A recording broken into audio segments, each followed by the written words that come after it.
제9장 그리스도의 인성. 성경의 주제에 대해 쓰는 사람은 영감의 기록이 일관성이 있다는 생각을 갖고 쓰기 때문에 자기의 견해도 영감의 기록과 함께 일치된다고 생각하는 듯하다. 여기서 무엇이 제시되느냐 하는 데는 아무런 차이가 없다. 이런 사상들을 표현하는 것은 영감의 기록에 일치되기를 바라는 이런 이유 때문이다. 하나님의 의, 은혜, 영광은 모두 그분의 이기심 없는 사랑인 신의 성품으로 모두 바꾸어 쓸 수 있는 용어들이라는 것은 제1장에서 영감의 기록에 의해 지적되었다. 하나님이 세상을 이처럼 사랑하사 독생자를 주셨으니 이는 누구든지 저를 믿는 자마다 영생을 얻게 하려 하심이라. 요한복음 3장 16절. 사랑하지 아니하는 자는 하나님을 알지 못하나니 이는 하나님은 사랑이심이라. 요한일서 4장 8절. 그리스도의 생애는 무화적인 사랑에 대한 외적 표현이다. MB 77. 우리는 여기에 닻을 내릴 수 있으며 확신을 갖고 말할 수 있다. 신의 성품은 죄 없는 성품인 신의 사랑이다. 신의 성품의 반대는 물론 이기적 사랑인 죄된 성품이다. 온 우주 가운데 나타난 것처럼 죄의 첫 번째 흐름은 루시퍼가 자기 자신에게 대한 사랑에 빠진 때였다. 내가 하늘에 올라 하나님의 뭇별 위에 나의 보좌를 높이리라. 가장 높은 구름에 올라 지극히 높은 자와 비기리라. 이사야 14장 13절에서 14절. 이기심은 일만하게 뿌리라고 한다. 그리고 죄된 성품은 이기적이며 하나님으로부터 연결이 끊어진 상태다. 이런 죄된 성품은 아담의 타락 이후 모든 사람들의 운명이며 성령으로 거듭나기까지 육적 마음을 포함한다. 이기심에 대한 사랑을 하나님에 대한 사랑으로 바꾸어 보자. 불안이 일어나는 것은 자기를 사랑하기 때문이다. 우리가 거듭날 때 예수의 마음, 곧 우리가 구원을 받을 수 있게 한 그 자신을 겸비하게 한 그 마음과 똑같은 마음이 우리에게 있을 것이다. 그때에야 우리는 가장 높은 지위를 구하지 않게 될 것이다. 우리는 예수의 발 아래 앉아서 그를 배우려 할 것이다. DA 331. 거듭난 마음은 이기심이 없는 마음으로 신의 성품을 지닌 그리스도의 마음을 가지고 우리를 하나님께로 연결시킨다.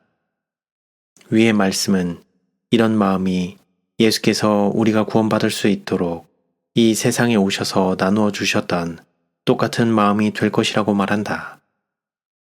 이기심이 없는 이런 사랑의 마음과 육적 이기적 마음과의 사이에는 엄청난 차이가 있다. 그리스도는 모든 사람들과 똑같은 본성을 취하셨는가? 성경은 이에 대해 어떻게 말씀하시는가? 자녀들은 혈육에 함께 속하였음에 그도 또한 한 모양으로 혈육에 함께 속하심은 사망으로 말미암아 사망의 세력을 잡은 자, 곧 마귀를 없이 하시며 이는 실로 천사들을 붙들어 주려 하심이 아니요 오직 아브라함의 자손을 붙들어 주려 하심이라. 그러므로 저가 범사의 형제들과 같이 되심이 마땅하도다. 이는 하나님의 일에 자비하고 충성된 대제사장이 되어 백성의 죄를 구속하려 하심이라. 자기가 시험을 받아 고난을 당하셨은즉 시험받는 자를 능히 도우시느니라. 히브리서 2장 14절 16절에서 18절. 이 아들로 말하면 육신으로는 다윗의 혈통에서 나셨고 로마서 1장 3절.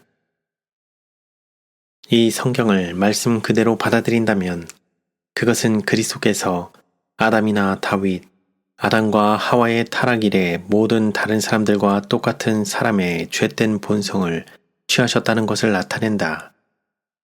바울은 사람의 생각들을 그렇지 않은 방향으로 돌릴 어떤 시도도 하지 않았다. 대신에 그의 표현은 그가 마음에 그것을 기억시키고자 하는 의미가 있음을 나타낸다. 다음 설명은 바울에 의해 어느 것이 표현되었는지를 나타낸다. 그리스도는 그분의 죄 없는 본성에 우리의 죄 있는 본성을 취하셨는데 이는 그가 시험에 빠진 자들을 구원하기 위한 방법을 알기 위해서였다.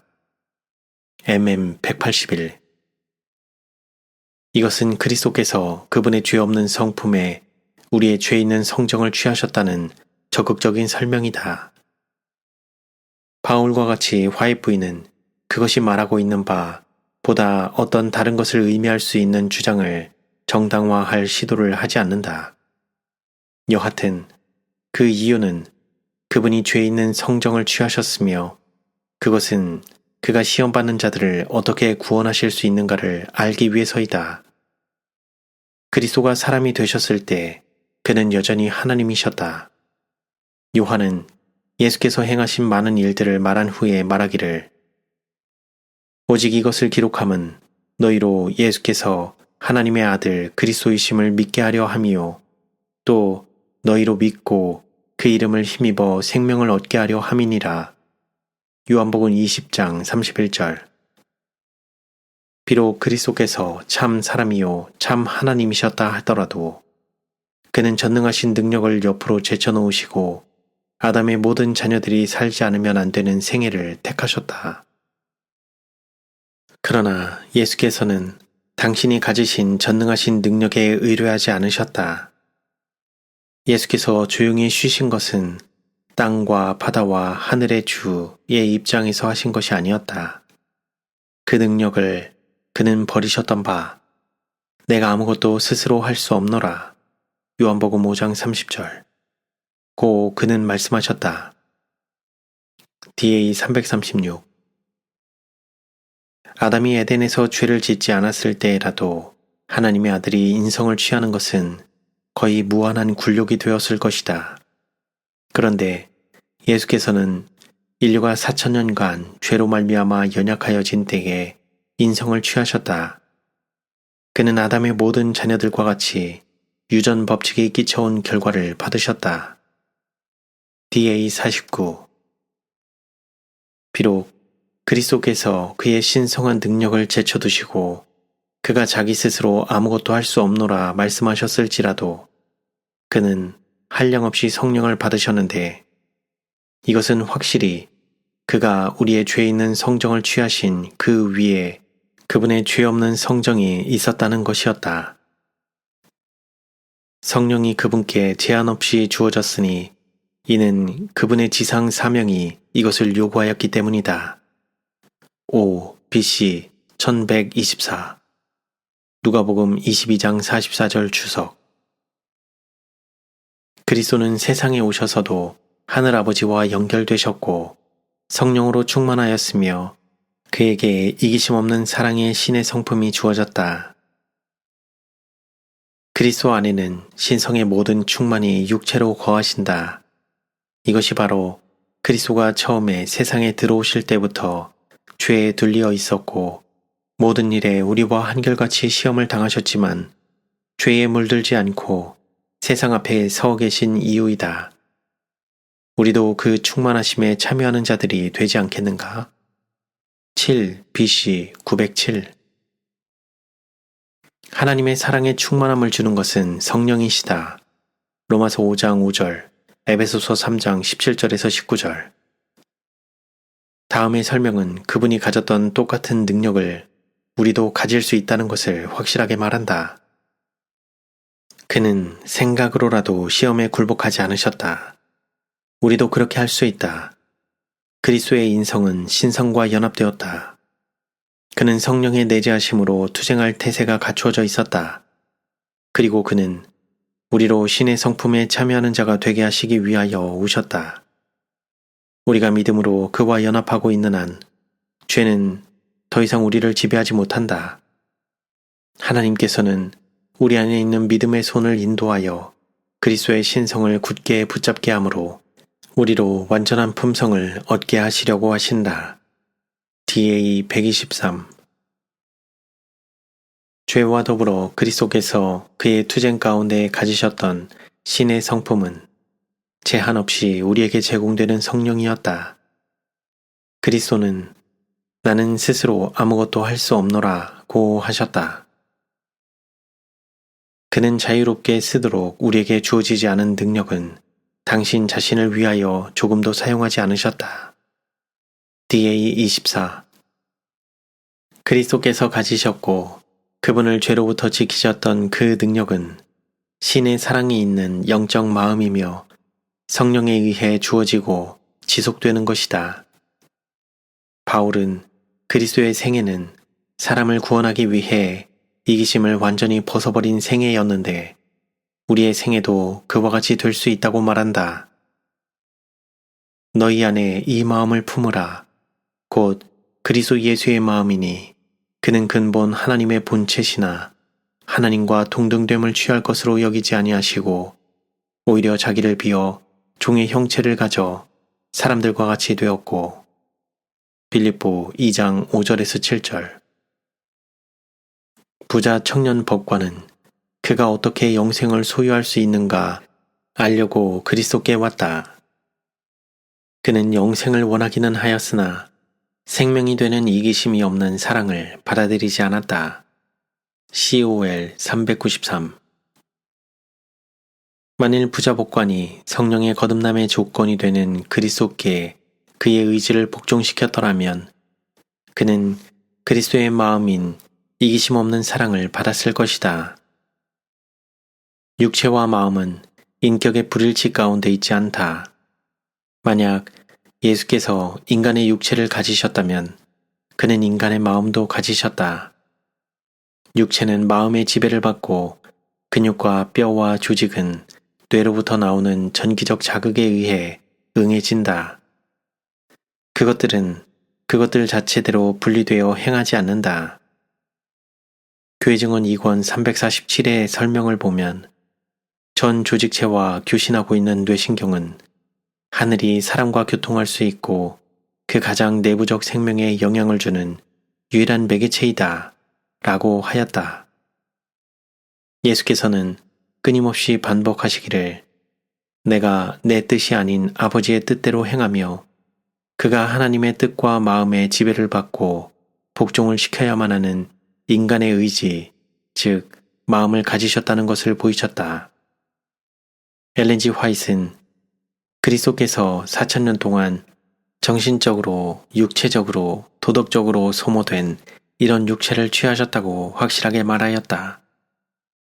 하나님께 자신의 마음을 100% 굴복함으로 말미암아 그분은 시험을 받았으나 하늘 아버지에 의해 지배받음으로 자기의 육신을 따르려고 하는 기질과 자기의 마음이 거기에 머물게 됨을 막을 수 있었다. 왜냐하면 그의 마음은 성령에 의해 지배를 받고 자신의 능력을 신성한 사물을 생각하고 행하는 데 바칠 수 있었다.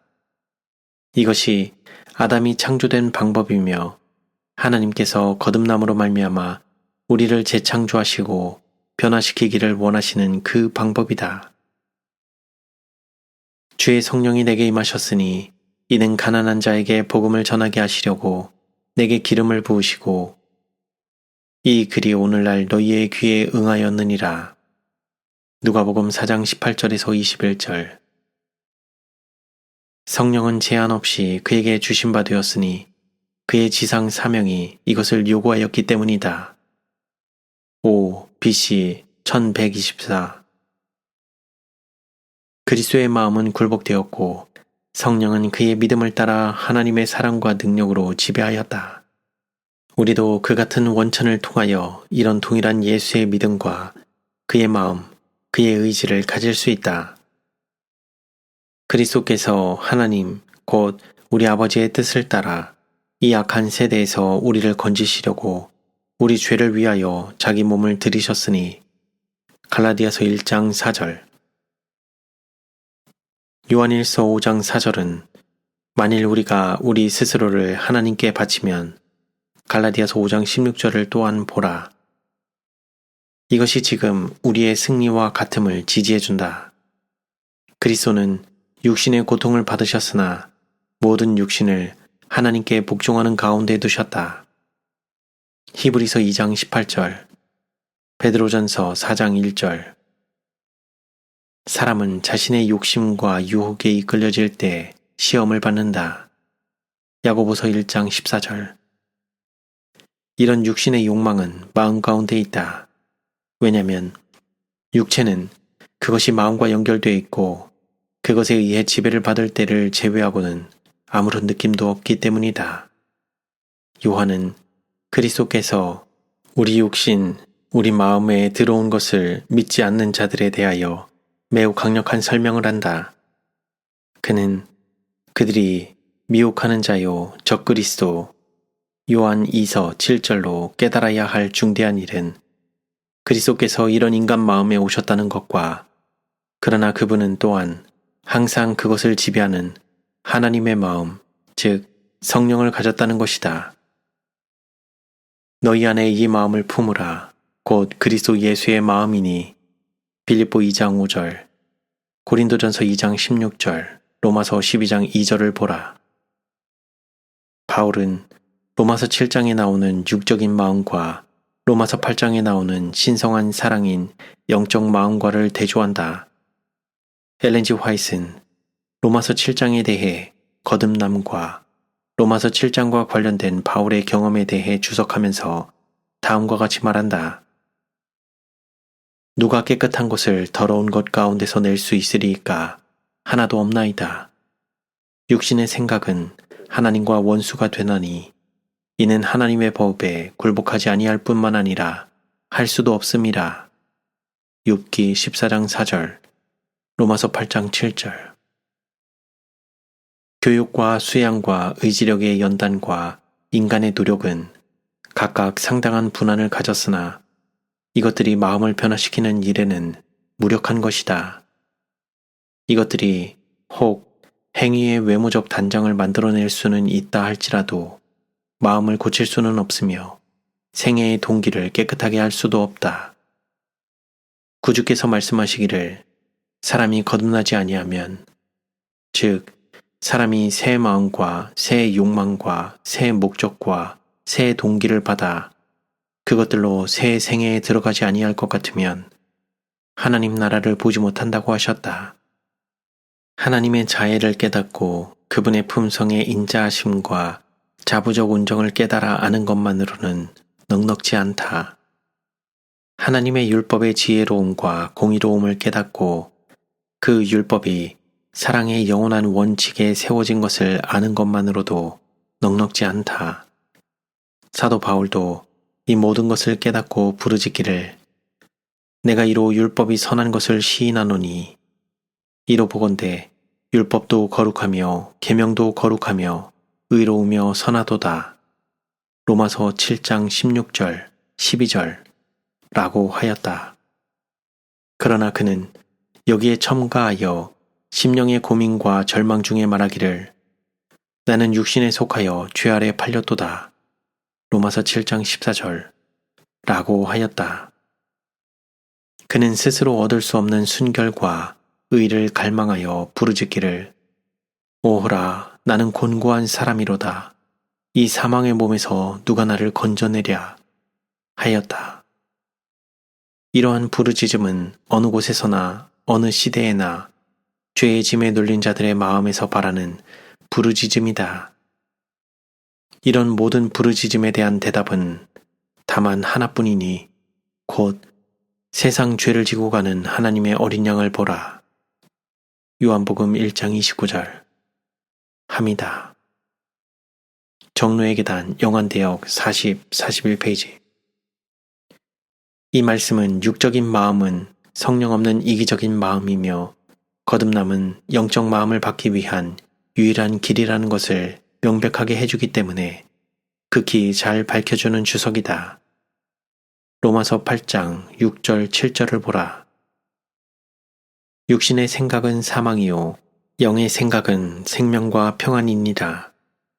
육신의 생각은 하나님과 원수가 되나니 이는 하나님의 법에 굴복지 아니할 뿐 아니라 할 수도 없음이라. 그리스도께서는 물론 결코 죄된 마음을 가지지 않았었다. 그분은 처음 이 세상에 들어오신 때로부터 성령의 충만함을 받으셨기 때문이며 이것이 그분에게 신적 사랑인 영적인 마음을 주었기 때문이었다. 엘렌 G. 화이트는 회개가 죄의 용서를 주며 사람이 신의 성품에 참여자, 즉 거듭남이 되도록 한다는 것을 설명한다. 그리고 그녀는 신의 성품은 육적 마음을 거스린다는 것이 무엇인지를 설명한다. 하나님의 법에 굴복하지 아니할 뿐 아니라 할 수도 없음이라는 것은 육적 마음이 영적으로 만들어지며 나의 하나님이여 내가 주의 뜻 행하기를 즐기오니 주의 법이 나의 심중에 있나이다 하고 그리스도로 더불어 부르짖는다. ST 1877년 11월 24일. 비록 타락한 인간이 항상 유전적인 죄 있는 성정을 가질 것이지만 육적인 마음은 그들이 영으로 거듭날 때 그리스도의 영적 마음으로 변화된다. 불안이 일어나는 것은 자기를 사랑하기 때문이다. 우리가 위로부터 거듭날 때에 예수의 마음, 곧 우리가 구원을 받을 수 있도록 자신을 겸비하게 하도록 이끈 마음과 똑같은 마음이 우리에게 있을 것이다. 그때에야 우리는 가장 높은 지위를 구하지 않게 될 것이다. DA 331. 예수의 마음은 신성한 마음이요 이기심이 없는 사랑의 마음이며 육적인 마음과 대조되는 하나님의 법을 지키기를 기뻐한다. 이기적인 사랑은 하나님의 이기심이 없는 사랑의 율법을 지키기가 불가능하게 만든다. 확실히 이것은 어떻게 예수께서 그분의 이기심이 없는 성정 위에, 즉 신성한 마음은 성령으로 충만함, 우리의 죄 있는 성정, 즉 성령으로 충만하지 않으면 육적 마음을 포함하는 유전적인 허약성을 취하실 수 있었는지를 밝힌 것이며 하나님의 뜻에 완전한 순종의 생애를 살 수 있으셨는지 그 방법을 밝힌 것이다. MM 181을 참조할 것. 더 확실한 증거로는 치료봉사 180을 주의 깊이 생각해보자. 구주께서는 연약한 인성을 취하시고 죄 없는 생애를 사셨다. 그리하여 사람들이 인간성의 약점 때문에 승리하지 못할까 두려워하지 않도록 해주셨다. 그리스도께서는 우리들을 신의 성품에 참여하는 자가 되게 하기 위하여 오셨다. MH 180. 이 진술의 핵심을 두 가지 방법으로 말을 바꿔서 설명해보자. 첫째는 그리스도께서 죄 없는 아담의 성정을 지니셨다는 것이며, 둘째로는 그리스도께서는 사람의 죄 있는 성정을 취하셨다는 것이다. 첫째 것은 그리스도께서 아담의 죄 없는 성정을 취하시고 죄 없는 생애를 사셨기 때문에 사람은 어떤 두려움도 없으며 그의 죄 있는 성정으로 죄를 이길 수 있다. 우리는 마음이 이런 종류의 추론을 거절한다는 것을 안다. 두 번째는 그리스도는 그분 스스로 사람의 죄 있는 성정을 취하셔서 죄 없는 생애를 사셨다. 그래서 사람은 아무 두려움이 없이 죄 있는 성정 가운데서라도 죄를 극복할 수 있다. 마음은 두 번째 삽입문에 대해 편안함을 느낀다. 그것은 마음 가운데 사람을 혼동시킬 수 있는 것을 남기지 않는다. 다음의 세 문장은 그리스도께서 어떤 성정을 취하셨는지 결정하는데 정확한 증거를 줄 것이다. 그리스도께서는 하나님께서 사람이 지킬 수 없는 율법을 만드셨다는 사단의 기만을 없애버리기 위해 세상에 오셨다. 인성을 스스로 취하고 그는 이 땅에 오셨으며 순종의 생애를 사심으로 하나님께서는 사람이 지킬 수 없는 율법을 만들지 아니하셨다는 것을 나타내셨다. 그는 사람이 율법을 완전히 순종할 수 있다는 것을 보여주셨다. 믿음으로 살리라. 114. 그리스도께서는 스스로 율법에 순종하심으로써 변경할 수 없는 율법의 성격을 증거하시고 아담의 모든 자손이 당신의 은혜를 통하여 율법을 완전히 순종할 수 있다는 것을 입증하셨다. MB 49. 아담이 타락한 이래로 각 시대의 사람들은 죄 짓는 일을 스스로 변명해 왔으며 그들의 죄에 대한 책임을 하나님께 지우면서 그들이 하나님의 계명을 지킬 수 없다고 말하였다. 이것이 사단이 하늘에서 하나님께 비난을 퍼붓던 암시이다. 그러나 나는 계명을 지킬 수 없다고 하는 그 핑계는 하나님께 결코 나타낼 필요가 없는 것이다. 왜냐하면 구주께서는 그분 앞에 율법을 지킬 수 있다는 살아있는 증거로 그분의 육체 위에 십자가의 흔적을 지니셨다. 그것은 사람들이 율법을 지킬 수 없는 것이 아니요 그들이 지키려고 하지 않는 것을 나타낸다. RH 1901년 3월 28일 위의 증언들은 그리스도께서 하나님의 율법을 완전히 순종하심으로 우리도 율법을 완전히 순종할 수 있다는 것을 보여준다. 만일 그리스도께서 타락 전에 아담의 성정만을 지니고 오셔서 율법을 완전히 지키셨다면 우리가 죄 있는 성정을 가지고 율법을 완전히 순종할 수 있다는 것을 어떻게 보여줄 수 있는가? 물론 우리는 이 사실을 받아들일 수 없지만 만일 그리스도께서 우리의 죄 있는 성정을 취하시고 우리가 가지고 있는 동일한 기능을 가지고 율법을 완전히 순종하셨다면 우리도 그같이 할 수 있음을 보여주는 것이 아닌가? 이에 대한 답변으로 다음에 두 증언을 통해 확인해 보자. 그분의 아버지께 대한 그리스도의 순종은 사람에게 요구된 것과 같은 순종이었다. 세상의 구주이신 예수님도 인간만이 할 수 있는 꼭 같은 방법으로 하나님의 계명을 지킬 수 있었다. 7 BC 929 그리스도는 인간의 성정이 신의 성품에 동참하고도 할 수 없는 것은 아무것도 행하지 않으셨다. ST 1897년 6월 17일 그리스도에 대한 다음의 말씀을 또한 생각해보자. 비록 예수께서는 인간의 모든 강한 욕정을 갖고 계셨지만 결코 그 시험에 굴복하지 않았다. IHP 155 어떤 사람도 강제로 범죄하게 할 수는 없다. 그 자신의 동의를 먼저 얻어야 한다. 정욕이 이성을 지배하고 불의가 양심을 이기기 전에 심령은 범죄의 행동을 의도해야 한다. 유혹이 아무리 강할지라도 죄에 대한 핑계는 결코 있을 수 없다. 교회 증언 5권 177 그리스도는 시험 중에 이 같은 감정들의 힘을 느꼈으나 그런 감정적인 요소들이 그의 생애 가운데 일어나도록 허용치 않았다. 위의 두 진술에서 그리스도께서도 그가 타락된 성정의 힘으로부터 내부적 시험을 받았다는 것이 확실해진다. 1889년 1월 21일자 영문 시조에 와그네의 말이 실렸다. 이것은 그리스도께서 그가 구원하려고 오셨던 인생들과 꼭 같은 성정을 취하셨다는 내용이다.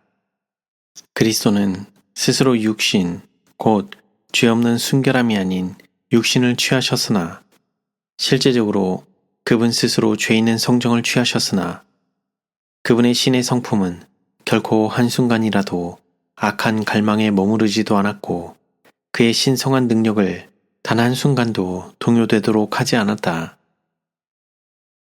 약 1년 후 1890년 2월 18일에 엘렌 G 화이트는 기록하기를 나에게 수많은 편지들이 왔는데 그리스도께서 인간과 꼭 같은 성정을 갖고 계시지 않았으며 만약 인간과 꼭 같은 성정을 가지셨다면 그와 같은 시험들을 받을 때에 패배하셨을 것이므로 과연 그리스도께서 어떤 성정을 갖고 계셨는지 확증해달라는 편지였다.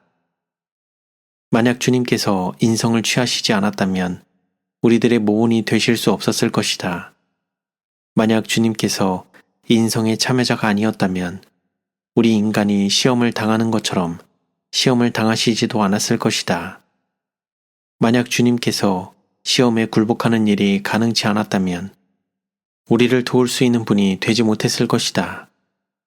그리스도께서 인간의 자격으로 인간을 위하여 싸움을 싸우시려고 오셨다는 것은 하나의 엄숙한 진실이었다.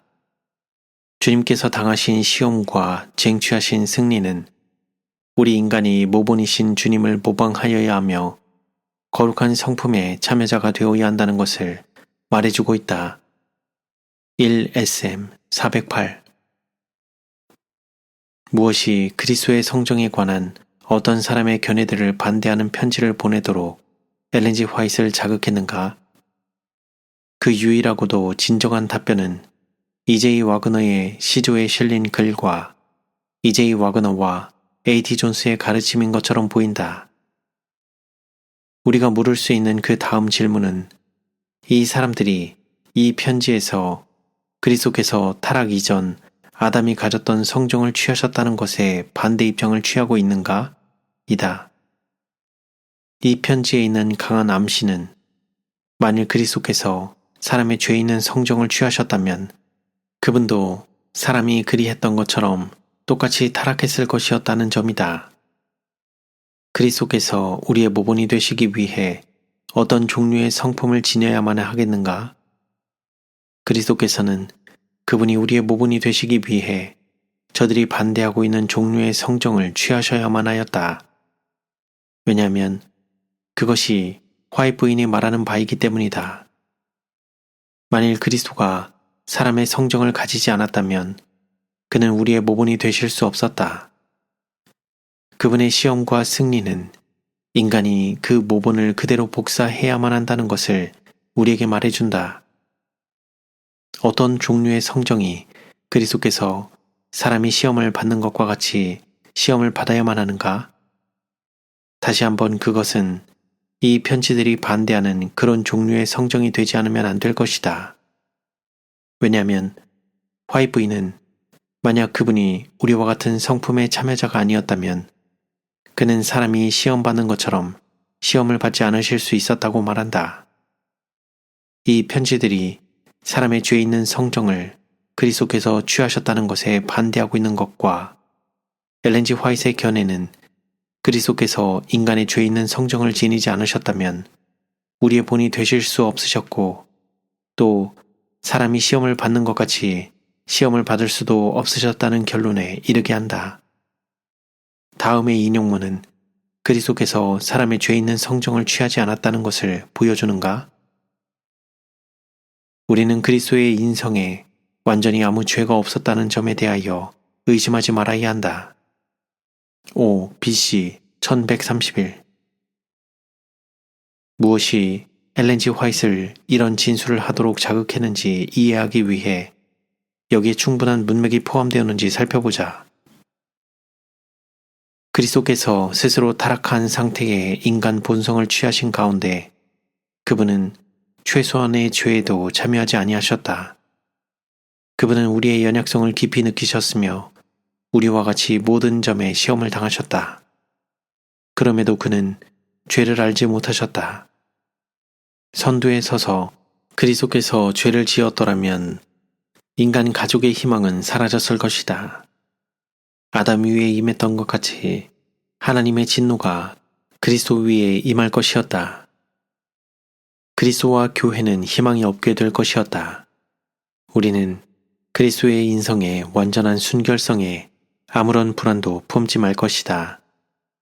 우리의 믿음은 지식에 입각한 믿음이 되어야만 하며 완전한 확신 가운데서 속죄 제물에 대한 충만하고도 전폭적인 믿음으로 예수를 바라보아야 한다.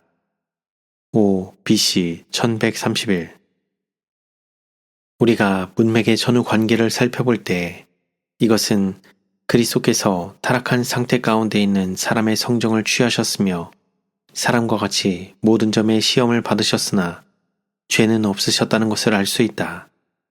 만일 그가 죄를 지었다면 그분과 교회는 잃어버린 바 되었을 것이다. 여기에서 우리는 그리스도의 인성에 완전히 아무 죄가 없었다는 점에 대하여 의심하지 말아야 한다는 확증을 얻는다. 이 진술은 그리스도께서 죄 없는 성정을 취하셨다는 것을 강조하지 않는다. 오히려 그분은 그의 타락된 성정 가운데서도 죄가 없으셨다. 그러므로 그는 그분 자신과 교회를 구원하였으며 우리도 속죄의 희생물에 대한 완전한 확신을 가질 수 있다. 이 진술은 그의 타락한 성정 가운데서 죄 없는 그의 성취에 대해 언급한다. 어떤 방법으로든 사람들의 마음에다 그리스도께서 타락의 오점이나 성향이 있었다든지 아니면 어떤 형태로든 그분이 죄에 굴복했다는 인상을 손톱만큼도 남기지 않도록 해야 한다. 5. BC 1128 그러나 이것이 그리스도께서 인간의 죄 있는 성정을 취하지 않았다는 의미인가? 사람이 신의 성품의 참여자가 될 때, 즉 거듭날 때 그는 하나의 죄된 성벽을 존속시킬 필요가 없다. 7. BC 943 또한 그는 영감의 기록에 의해 볼 때 어떤 부패의 얼룩도 가지고 있을 필요가 없다. 참 그리스도인들은 거룩함을 가져오는 경험을 얻는다. 그의 양심에는 한 점의 죄도 없고 그의 영혼에는 부패의 흔적도 없다. 율법의 영적 의미가 그의 생활 속에 도입된다. 진리의 빛이 그의 이해력을 비추인다. 구속주에 대한 완전한 사랑에 타오르는 열기가 그의 영혼과 하나님 사이를 가로막고 있던 두꺼운 구름을 빨갛게 씻어버린다. 하나님의 뜻은 그의 뜻이 되어 순결하고 고상하고 정화되고 성화된다.